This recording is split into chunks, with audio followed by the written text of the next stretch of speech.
Sir, please listen to me, the waitress whispered, her hands shaking. You need to leave before 9 p.m. Malcolm looked up slowly. Why? He asked quietly. She glanced at the clock. 8:17 p.m. You don't belong here after 9, she said, and quickly walked away.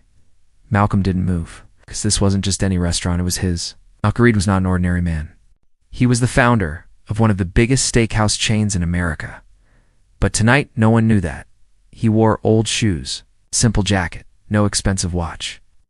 He looked like an ordinary customer. He came because he received complaints.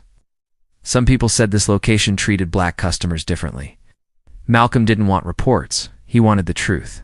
So he ordered a steak, medium rare, and he waited.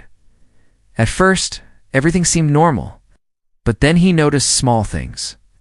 A white couple who came after him got their drinks first. Another table complained loudly and got free dessert. But when a black family politely asked about their order, the manager frowned. No smile, no apology, just cold eyes. Malcolm felt something heavy in his chest. He built this company so people would feel welcome. So why did this place feel so cold? The waitress came back quietly. Her name tag said, "Emily, sir. I'm serious," she whispered. After 9 p.m., the manager changes things. What changes? Malcolm asked. She hesitated. They start asking certain people to leave. They say it's dress code or reservations. But it's not true. Malcolm looked at the clock again. 8:52 p.m. He nodded slowly. Thank you, he said, but he didn't leave. The clock hit 9 o'clock, and just like Emily said, everything changed. A tall man in a suit walked in, the regional manager. Suddenly, security stood near the door. The black family Malcolm noticed earlier was approached. I'm sorry, the manager said coldly. We need this table for a private booking. But we're still eating, the father said softly. Policy, the manager replied. Malcolm stood up. Excuse me, he said calmly. I don't see any private sign.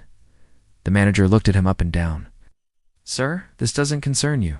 It does, Malcolm said quietly. The room became silent. The manager stepped closer. Maybe you should leave too, he said. Security began walking toward Malcolm.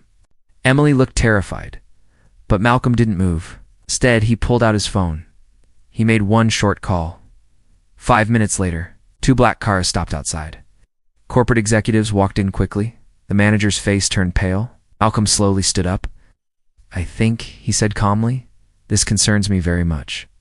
The room was silent. Because I own this company. The manager's mouth opened, but no words came out. Emily started crying softly. I tried to warn people, she said. I didn't know how to stop it. Malcolm looked around the restaurant. This wasn't just one bad manager. This was fear, silence, people afraid to speak. He turned to the black family. I'm sorry, he said sincerely. This is not what I built. The manager was fired that night. An investigation began immediately, but Malcolm didn't feel proud. He felt responsible. Because leadership means more than building something. It means protecting it. 3 months later, Malcolm returned. Not undercover this time. The restaurant felt different, warmer, happier, more alive. Emily was now the new manager. She smiled confidently. Owen. No one needs to leave at 9 p.m. anymore, she said softly. Malcolm ordered the same steak. The clock turned 9. Oh, no tension, no fear, just laughter. Malcolm smiled, because real power is not about money. It's about standing up, even when no one knows who you are. Sometimes the strongest people are the quietest ones, and sometimes the smallest whisper can change everything.